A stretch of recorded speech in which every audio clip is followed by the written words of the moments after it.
ആപ്പിളിൻ്റെ flagship smart phone ആയിട്ടുള്ള 15 iPhone 15 series അല്ലെങ്കിൽ ലൈനപ്പ് റിലീസ് ചെയ്തിട്ട് ഇപ്പം ഒരാഴ്ചത്തോളം ആയിട്ടേ ഉള്ളൂ. അപ്പോൾ ഇത്രയും ദിവസം നമ്മൾ യൂസ് ചെയ്തതിന് ശേഷം ഇതിൽ നിന്ന് കണ്ടെത്തിയിട്ടുള്ള ഏതാനും ചില ഹിഡൻ ഫീച്ചേഴ്സാണ് ഞാൻ നിങ്ങളുമായിട്ട് ഇന്ന് ഷെയർ ചെയ്യുന്നത്. ഇതിൽ ഞാൻ പരിചയപ്പെടുന്ന എല്ലാ ഫീച്ചേഴ്സും നമ്മൾ ഐഫോൺ 15 പ്രോ മാക്സ് ഡിവൈസുകളിൽ അവൈലബിൾ ആണ്. എന്നാൽ ഏതാനും ചില ഫീച്ചേഴ്സ് മാത്രമേ ഉള്ളൂ നമ്മൾ 15 പ്ലസിലും 15ലും അവൈലബിൾ ആകത്തുള്ളൂ. സോ ആ ഡിഫറൻസ് ഇതിലുണ്ട്.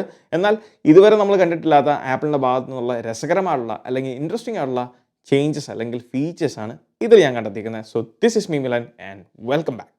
ഇതിലെ ഒന്നാമത്തെ ഹിഡൻ ഫീച്ചർ എന്ന് പറയുന്നത് നമുക്കറിയാം ആപ്പിൾ 15 സീരീസിലെ എൻറ്റയർ ലൈനപ്പിലും നമുക്ക് USB Type C ആണ് കൊടുത്തേക്കുന്നത്. എന്നാൽ നിങ്ങൾ ഈ ഒരു പോർട്ടിനകത്ത് സൂക്ഷിച്ച് നോക്കുകയാണെങ്കിൽ ഇതിനകത്ത് ഒരു എൻഗ്രേവിങ്സ് കാണാൻ സാധിക്കുന്നതാണ്.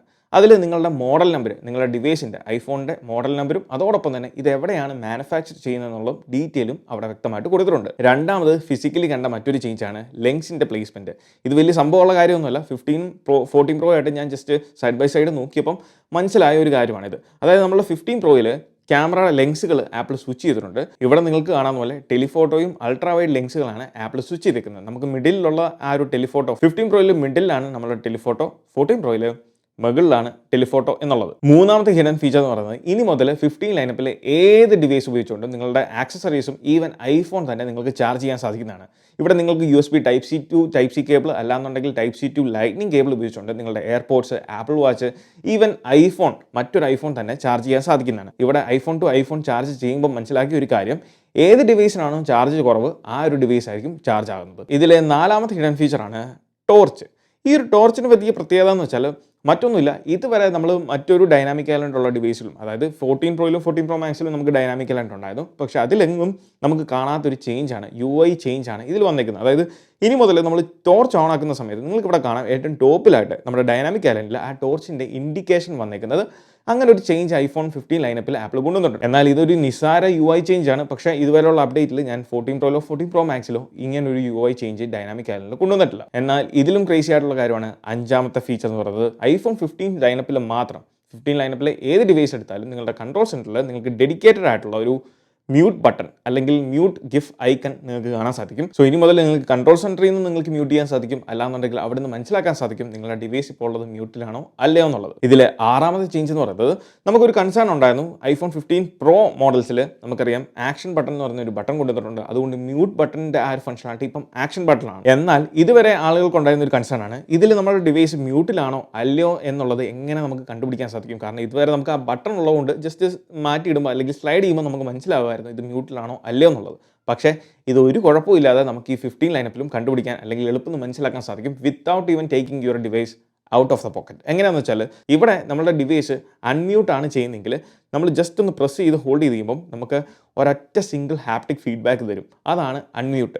ഇനി നമ്മൾ മ്യൂട്ടിലേക്കാണ് ആകുന്നതെങ്കിൽ ഇതിൽ നമ്മൾ പ്രസ് ആൻഡ് ഹോൾഡ് ചെയ്ത് കഴിയുമ്പം 2-3 വൈബ്രേഷൻ അല്ലെങ്കിൽ 2-3 ഹാപ്റ്റിക് ഫീഡ്ബാക്ക് നമുക്ക് ഒരുമിച്ച് ലഭിക്കുന്നതാണ്. അതാണ് മ്യൂട്ട് എന്ന് പറയുന്നത്. സോ അതുകൊണ്ട് തന്നെ നമ്മുടെ പോക്കറ്റിലാണ് നമ്മുടെ ഡിവൈസ് എങ്കിലും വളരെ എളുപ്പത്തിൽ നമുക്ക് മനസ്സിലാക്കാൻ സാധിക്കും ഡിവൈസ് മ്യൂട്ടിലാണോ അല്ലയോ എന്നുള്ളത്. ഇതിൽ അടുത്ത ഹിഡൻ ട്രിക്ക് എന്ന് പറയുന്നത് നമുക്ക് സെറ്റിംഗ്സിൽ നിങ്ങൾ പോകുകയാണെന്നുണ്ടെങ്കിൽ ജനറൽസിൻ്റെ ഓപ്ഷനിൽ എബൌട്ട് ഓപ്ഷനിൽ പോയാൽ ഏറ്റവും താഴത്തേക്ക് സ്ക്രോൾ ചെയ്ത് കഴിഞ്ഞാൽ നിങ്ങൾക്ക് ഇവിടെ ബാറ്ററി എന്ന് പറയുന്ന ഒരു സ്പെസിഫിക് ഓപ്ഷൻ തന്നെ കാണാൻ സാധിക്കും. അതോടൊപ്പം നിങ്ങൾ മറ്റൊരു കാര്യം കൂടെ അവിടെ ശ്രദ്ധിച്ച് കാണും, സൈക്കിൾ കൗണ്ട് എന്ന് പറയുന്നത്. അതാണ് നമ്മുടെ 8ാമത്തെ പോയിന്റ്. അതായത് ബാറ്ററി സൈക്കിൾ കൗണ്ട്സ് നമുക്ക് ഇനി മുതൽ ഡിവൈസിൽ കാണാൻ സാധിക്കുന്നതാണ്. ഈ ഒരു സൈക്കിൾ കൗണ്ട് ഇതുവരെ നമുക്കറിയാം ഷോർട്ട് കട്ട്സിൻ്റെയൊക്കെ സഹായത്തോടെയായിരുന്നു നമ്മൾ ബാറ്ററി സൈക്കിൾ കൗണ്ടുകൾ മനസ്സിലാക്കിയത്. എന്നാൽ ഇത് നമ്മുടെ മാക്കിലൊക്കെ ഉള്ള പോലെ തന്നെ ആ ഒരു ബാറ്ററി ചാർജിങ് സൈക്കിൾസ് നമുക്ക് ഇനി മുതൽ സെറ്റിംഗ്സിൽ നിന്ന് കാണാൻ സാധിക്കുന്നതാണ്. പിന്നീട് ഇതിൽ വന്ന മറ്റൊരു ഹിഡൻ ട്രിക്കാണ്, ഇനി മുതൽ നമ്മുടെ ഡിവൈസിൻ്റെ മാനുഫാക്ചറിങ് ഡേറ്റ് അല്ലാന്നുണ്ടെങ്കിൽ എന്ന് മുതലാണ് നമ്മുടെ ഡിവൈസ് ഉപയോഗിച്ച് തുടങ്ങിയത് എന്നുള്ള 2 കാര്യങ്ങൾ നമുക്ക് വളരെ എളുപ്പത്തിൽ ഫോണിൻ്റെ സെറ്റിംഗ്സിൽ നിന്ന് മനസ്സിലാക്കാൻ സാധിക്കും. അതിനുവേണ്ടി നമ്മൾ സെറ്റിംഗ്സിൽ പോവുക, ജനറൽസ് ഓപ്പൺ ചെയ്യുക, അതിലേറ്റവും താഴത്തേക്ക് സ്ക്രോൾ ചെയ്യുമ്പോൾ നിങ്ങൾക്ക് ഇവിടെ കാണാം മാനുഫാക്ചർ ഡേറ്റ് എന്ന് പറയുന്നത് ജൂൺ 2023 ആണ്. അതോടൊപ്പം ഫസ്റ്റ് യൂസ് ചെയ്യാൻ തുടങ്ങിയത് എന്നാന്നുള്ളത് അതിൻ്റെ ഡേറ്റും അവിടെ കൊടുത്തിട്ടുണ്ട്, സെപ്റ്റംബർ 2023. സോ ഇത് മാക്കിലൊക്കെ നമുക്ക് നേരത്തെ മാക്കിൻ്റെ സെറ്റിംഗ്സിൽ അല്ലെങ്കിൽ ഓപ്ഷൻസിൽ നമുക്ക് ഉണ്ടായിരുന്ന ഒരു ഫീച്ചറായിരുന്നു. ഇപ്പം ആപ്പിൾ അത് കടമെടുത്തിട്ടുണ്ട് 15ലേക്കും. കുറേ നാളുകളായിട്ട് ഐഫോൺ യൂസേഴ്സ് ആഗ്രഹിച്ചൊരു സെറ്റിംഗ്സ് അല്ലെങ്കിൽ ഓപ്ഷൻ ആപ്പിൾ ഇപ്പോൾ കൊണ്ടുവന്നിട്ടുണ്ട്. അതാണ് നമ്മുടെ 9ാമത്തെ പോയിന്റ് എന്ന് പറയുന്നത്. നമ്മുടെ സെറ്റിംഗ്സിൽ പോകുകയാണെന്നുണ്ടെങ്കിൽ ബാറ്ററിയുടെ ഓപ്ഷനിൽ നിങ്ങൾ പോകുകയാണെന്നുണ്ടെങ്കിൽ ബാറ്ററി ഹെൽത്ത് ആൻഡ് ചാർജിങ്ങിൻ്റെ ഓപ്ഷനിൽ ചാർജിങ് ഒപ്റ്റിമൈസേഷൻ എന്ന് പറയുന്ന ഒരു ഡെഡിക്കേറ്റഡ് ഓപ്ഷൻ കൊടുത്തിട്ടുണ്ട്. ഇതുവരെ നമുക്ക് അവിടെ ഉണ്ടായിരുന്ന ഓപ്ഷൻ എന്ന് പറയുന്നത് ഒപ്റ്റിമൈസ്ഡ് ബാറ്ററി ചാർജിങ് എന്ന ഓപ്ഷൻ മാത്രമേ ഉള്ളൂ. 3 ഓപ്ഷൻസ് വിസിബിൾ ആണ്.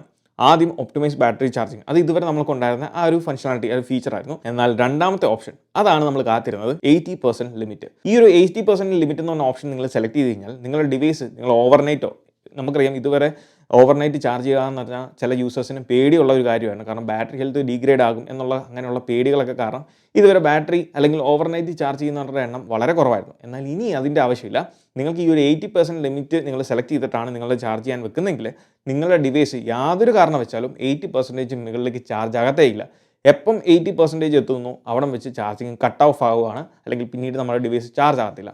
സോ ആ ഒരു 80% മാത്രം ഒന്ന് മെയിൻറ്റെയിൻ ചെയ്യാൻ വേണ്ടി ട്രിക്കിൾ ചാർജിങ് മാത്രം കൊടുക്കത്തുള്ളൂ. അതിനപ്പുറത്തേക്ക് 80% മുകളിലേക്ക് ചാർജ് ആകത്തേ ഇല്ല. എത്ര മണിക്കൂറുകൾ നിങ്ങൾ കുത്തിയിട്ടെന്ന് പറഞ്ഞാലും ചാർജ് ആകത്തില്ല, ചാർജിങ് കട്ടാകുന്നതായിരിക്കും. സോ ആ ഒരു ഫീച്ചർ ഇപ്പോൾ ആപ്പിൾ കൊണ്ടുവന്നിട്ടുണ്ട്. ഇതോടൊപ്പം ഇതിൻ്റെ മറ്റൊരു അഡ്വാൻറ്റേജ് എന്താണെന്ന് വെച്ചാൽ കാർപ്ലേ, നിങ്ങൾ വയർലെസ് കാർപ്ലേ അല്ലെങ്കിൽ വയർലെസ് ആയിട്ട് നിങ്ങളുടെ ഫോൺ ചാർജ് ചെയ്യുന്നവരാണെന്നുണ്ടെങ്കിൽ, എസ്പെഷ്യലി കാറിലൊക്കെ യാത്ര ചെയ്യുമ്പം നമുക്കറിയാം ഇപ്പം മിക്ക കാറുകളിലും വാഹനങ്ങളിലും നമുക്ക് വയർലെസ് ചാർജിങ് അവൈലബിൾ ആണ്. സോ അങ്ങനെ നമ്മൾ വെക്കുമ്പോൾ യാത്രയിൽ ഫോൺ ചാർജ് ആയിക്കൊണ്ടിരിക്കുന്ന ഒരു സ്വഭാവം അല്ലെങ്കിൽ അങ്ങനെ ഒരു ബിഹേവിയർ ഉണ്ടായിരുന്നു. സോ ഇനി മുതൽ നമ്മൾ 80% ലിമിറ്റ് സെറ്റ് ചെയ്തിട്ടാണ് വെക്കുന്നതെങ്കിൽ ഈവൻ ദോ നിങ്ങൾ വയർലെസ് ചാർജിങ്ങിൽ കണക്ട് ചെയ്ത് അല്ലെങ്കിൽ അവിടെ വെച്ചിട്ടുണ്ടെങ്കിലും 80% മുകളിലേക്ക് ഡിവൈസ് ചാർജ് ആകത്തില്ല. അങ്ങനെ നമ്മുടെ ബാറ്ററിനെ കുറച്ചും കൂടെ ബെറ്റർ ആയിട്ട് സെക്യൂർ ചെയ്യാൻ അല്ലെങ്കിൽ ബാറ്ററി ഹെൽത്തിനെ കുറച്ചും കൂടെ കെയർ ചെയ്യാൻ സാധിക്കുന്നതാണ്. ഇതിലെ 10ാമത്തെ ഫീച്ചറാണ് ആക്ഷൻ ബട്ടൺ. നമ്മൾ മുമ്പേ പറഞ്ഞിട്ടുണ്ടായിരുന്നു ആക്ഷൻ ബട്ടനെ പറ്റി. ഈ ഒരു ആക്ഷൻ ബട്ടൺ വളരെ രസകരമായിട്ടുള്ള രീതിയിലാണ് ആപ്പിൾ ഇംപ്ലിമെൻറ്റ് ചെയ്തിരിക്കുന്നത്. ഇപ്പോൾ നമുക്കറിയാം ഡെഡിക്കേറ്റഡ് ആയിട്ടുള്ള ആക്ഷൻ ബട്ടൺ എന്ന് പറഞ്ഞ സെറ്റിംഗ്സ് തന്നെ നമ്മുടെ സെറ്റിംഗ്സ് ഓപ്ഷനിലുണ്ട്. അതിൽ silent mode, focus mode, camera, അങ്ങനെ പല കാര്യങ്ങളും ലിറ്ററലി നിങ്ങൾക്ക് എന്ത് കാര്യങ്ങളും ചെയ്യാൻ സാധിക്കും. നമുക്ക് ഷോർട്ട് കട്ട്സ് ഉപയോഗിച്ചുകൊണ്ട് ക്രിയേറ്റ് ഷോർട്ട് കട്ട്സിൻ്റെ ഓപ്ഷനിൽ പോയാൽ നിങ്ങൾക്ക് എന്ത് കാര്യങ്ങളും ഈ ഒരു ആക്ഷൻ ബട്ടൺ ഉപയോഗിച്ച് ചെയ്യാൻ സാധിക്കും. എന്നാൽ ഇതിനകത്ത് ഫോട്ടോ മോഡിൽ നിങ്ങൾ പോകുകയാണെന്നുണ്ടെങ്കിൽ പല ഓപ്ഷൻസ് സെറ്റ് ചെയ്യാൻ സാധിക്കുന്നതാണ്. ഇവിടെ നിങ്ങൾ കാണാം ആ ഫോട്ടോസിൻ്റെ ഓപ്ഷനിൽ താഴെ സെലക്ട് ചെയ്ത് കഴിയുമ്പോൾ നമുക്ക് ഫോട്ടോ, സെൽഫി, വീഡിയോ, പോർട്രേറ്റ് ഇതെന്ന് പറഞ്ഞാൽ പല ഓപ്ഷൻസിലേക്കും വരും. ഇനിയിപ്പോൾ നിങ്ങൾ സെൽഫിയുടെ ഓപ്ഷനിലാണ് ടാപ്പ് ചെയ്യുന്നത്, നിങ്ങൾ അതാണ് സെലക്ട് ചെയ്തെങ്കിൽ ഇനി നമ്മൾ ഈ ഒരു action button just press and hold ചെയ്ത് കഴിഞ്ഞാൽ ക്യാമറ ആപ്പാണ് ഓപ്പൺ ആകുന്നത്. ഡയറക്റ്റ്ലി നമ്മുടെ സെൽഫി ഓപ്ഷനിലേക്കാണ് പോകുന്നത്. ഇങ്ങനെ നിങ്ങൾക്ക് എന്ത് സെറ്റിംഗ്സും അല്ലെങ്കിൽ ക്യാമറ ഓപ്ഷൻസും നിങ്ങൾക്ക് ഇതിൽ സെറ്റ് ചെയ്ത് വെക്കാം. ഇതിലെ 11ാമത്തെ ഫീച്ചറാണ് ക്യാമറ. കാരണം എന്താണെന്ന് വെച്ചാൽ ഈ പ്രാവശ്യം ആപ്പിൾ 15 പ്രോയിലും 15 പ്രോ മാക്സിലും നമുക്ക് 7 ലെങ്സ് ഫോക്കൽ റേഞ്ചുകൾ കൊണ്ടുവന്നിട്ടുണ്ട്. 7 ലെങ്സ് എന്നാണ് പല ആൾക്കാരും പറയുന്നത്, പക്ഷേ 7 ലെങ്സ് അല്ല, 7 ഫോക്കൽ റേഞ്ചസ് ഓപ്ഷൻസ് ആണ് ആപ്പിൾ കൊടുത്തേക്കുന്നത്. സോ ക്യാമറ ആപ്പ് നമ്മൾ ഓപ്പൺ ചെയ്യുകയാണെന്നുണ്ടെങ്കിൽ ഇതിൽ നമ്മൾ ഫോട്ടോ ഓപ്ഷനിലേക്ക് പോകുമ്പോൾ ഇതിൻ്റെ മെയിൻ ക്യാമറ എന്ന് പറയുന്നത് 1x, അതെന്ന് പറയുന്നത് 24mm ആണ്. അതിൽ ജസ്റ്റ് ഒന്നും കൂടെ ടാപ്പ് ചെയ്താൽ അടുത്ത മില്ലിമീറ്റർ അല്ലെങ്കിൽ ഫോക്കൽ റേഞ്ചിലേക്ക് പോകും, അതാണ് 28. പിന്നെ ഒന്നും കൂടെ ടാപ്പ് ചെയ്താൽ 35mm ഫോക്കൽ റേഞ്ചിലേക്ക് പോകും. ഇങ്ങനെ 3 ഫോക്കൽ റേഞ്ചസ് ഇപ്പം ആപ്പിൾ മെയിൻ സെൻസറിൽ ആപ്പിൾ കൊണ്ടുവന്നിട്ടുണ്ട്. അതെന്തായാലും അടിപൊളിയാണ്. കാരണം ഇതിൻ്റെ മറ്റൊരു ഓപ്ഷൻ എന്താണെന്ന് വെച്ചാൽ നമുക്ക് ഡിഫോൾട്ടായിട്ട് ഇതിൽ ഏത് ഫോക്കൽ റേഞ്ച് വേണം എന്നുള്ളത് സെറ്റിംഗ്സിൽ സെറ്റ് ചെയ്യാൻ സാധിക്കും. നമ്മൾ സെറ്റിംഗ്സിൽ പോവുക, ക്യാമറയുടെ ഓപ്ഷനിലേക്ക് നിങ്ങൾ പോവുകയാണെങ്കിൽ അവിടെ താഴത്തേക്ക് നമ്മൾ സ്ക്രോൾ ചെയ്ത് കഴിയുമ്പം മെയിൻ ക്യാമറ എന്ന് പറയുന്ന ഓപ്ഷനിലേക്ക് പോയി കഴിഞ്ഞാൽ ഡിഫോൾട്ടായിട്ട് ഇതിലേത് ഓപ്ഷൻ അല്ലെങ്കിൽ ലെങ്സ് അല്ലെങ്കിൽ ഫോക്കൽ റേഞ്ച് വേണം എന്നുള്ളത് നമുക്ക് സെറ്റ് ചെയ്യാൻ സാധിക്കും. 28 35 നിങ്ങൾക്ക് ഇഷ്ടമുള്ള രീതിയിൽ സെറ്റ് ചെയ്യാൻ സാധിക്കും. അതും അടിപൊളി തന്നെയാണ്. അതുമാത്രമല്ല എടുക്കുന്ന ഏത് ഇമേജും ആയിക്കോട്ടെ അതിൻ്റെ ബേസിക് അല്ലെങ്കിൽ ഡിഫോൾട്ടായിട്ടുള്ള ഇമേജ് റെസൊല്യൂഷൻ എന്ന് പറയുന്നത് 24 MP ആപ്പിൾ മാറ്റിയിട്ടുണ്ട്.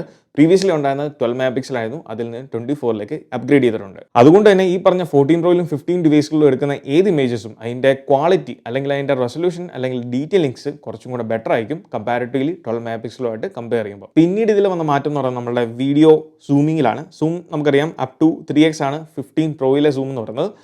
എന്നാൽ 15 പ്രോ മാക്സിൽ നമുക്കറിയാം 5x ആണ് അതിൻ്റെ ഒപ്റ്റിക്കൽ സൂം റേഞ്ച് എന്ന് പറയുന്നത്. എപ്പോൾ നമ്മൾ ഡിജിറ്റലി സൂം ചെയ്യാൻ തുടങ്ങുന്നു അപ്പം മുതൽ നമ്മുടെ ടോപ്പ് റൈറ്റ് കോർണറിലായിട്ട് നിങ്ങൾക്ക് അവിടെ ഒരു സൂം ഗൈഡ് കാണാൻ സാധിക്കും. അങ്ങനെ ഒരു പ്രിവ്യൂ അല്ലെങ്കിൽ ഗൈഡ് കൊണ്ടുവന്നതുകൊണ്ട് തന്നെ നമുക്ക് കൃത്യമായിട്ട് മനസ്സിലാകാം എവിടെയാണ് അല്ലെങ്കിൽ ഏത് സബ്ജക്റ്റിനാണ് നമ്മൾ ഫോക്കസ് ചെയ്യുന്നത് എന്നുള്ള കാര്യങ്ങൾ. ഫോട്ടോഗ്രാഫി കഴിഞ്ഞാൽ പിന്നീട് നമ്മളെ വീഡിയോ ഓപ്ഷനിലാണ് ആപ്പിൾ കുറേയധികം ചേഞ്ചസ് കൊണ്ടുവന്നിരിക്കുന്നത്. അതിൽ ഫോർമാറ്റ്സിൻ്റെ ഓപ്ഷനിൽ നമ്മൾ പോകുകയാണെന്നുണ്ടെങ്കിൽ ഏറ്റവും താഴെ നമുക്ക് ProRes വീഡിയോ ഷൂട്ട് ചെയ്യാൻ സാധിക്കും. അതും പണ്ടും നമുക്ക് ഷൂട്ട് ചെയ്യാൻ സാധിക്കും. എന്നാൽ ProRes എൻകോഡിങ്ങിനകത്ത് നമുക്കിപ്പം ലോഗ് ഫൂട്ടേജ് വീഡിയോ ലോഗിൽ നമുക്ക് ഷൂട്ട് ചെയ്യാൻ സാധിക്കും. അതായത് നമ്മുടെ പ്രോ ക്യാമറകളിൽ, അതായത് സിനിമ ക്യാമറ അല്ലെങ്കിൽ DSLR മിറർലെസ് ക്യാമറാസിലൊക്കെ നമുക്ക് ലോഗ് ഫോർമാറ്റിൽ വീഡിയോസ് ഷൂട്ട് ചെയ്യാൻ സാധിക്കുന്ന പോലെ തന്നെ നിങ്ങളുടെ iPhone 15 Pro Max ഡിവൈസുകൾ നിങ്ങൾക്ക് ലോഗ് വീഡിയോസ് ഷൂട്ട് ചെയ്യാൻ സാധിക്കുന്നതാണ്. ലോഗ് വീഡിയോസ് എന്ന് പറയുന്നത് കംപ്ലീറ്റ്ലി ഫ്ലാറ്റ് ആയിട്ടുള്ളൊരു വീഡിയോ ഫൂട്ടേജ് ആയിരിക്കും. അതിനെ നമുക്ക് എഡിറ്റ് ചെയ്ത് അല്ലെങ്കിൽ അതിനെ നമുക്ക് ഗ്രേഡ് ചെയ്ത് അടിപൊളിയാക്കാൻ സാധിക്കും. ലോഗ് ഫോർമാറ്റിൽ ഷൂട്ട് ചെയ്യുന്ന വീഡിയോകളുടെ ഡീറ്റെയിലിംഗ് ഭയങ്കര കൂടുതലായിരിക്കും. അതോടൊപ്പം സൈസും അതിൻ്റെ സ്റ്റോറേജ് സൈസും കൂടുതലായിരിക്കും. എന്നാൽ അതിനുള്ള സൊല്യൂഷൻ എന്താണെന്ന് വെച്ചാൽ നമ്മൾ USB Type-C നമ്മുടെ ഡിവൈസിൽ ഉപയോഗിക്കുന്നതുകൊണ്ട് തന്നെ ഇനി മുതൽ നമുക്ക് എക്സ്റ്റേണൽ SSDs അല്ലെങ്കിൽ ഇതുപോലെ Type-C ആക്സസറീസ് ഡയറക്റ്റ്ലി ഉപയോഗിക്കാൻ സാധിക്കും അല്ലെങ്കിൽ കണക്ട് ചെയ്യാൻ സാധിക്കും. ഇതിൽ SSDs കണക്ട് ചെയ്യുമ്പോൾ നിങ്ങൾക്ക് ഇവിടെ കാണുന്ന പോലെ USB IPC എന്ന് പറഞ്ഞ ഒരു ഇൻഡിക്കേഷൻ താഴെ കാണാൻ സാധിക്കും.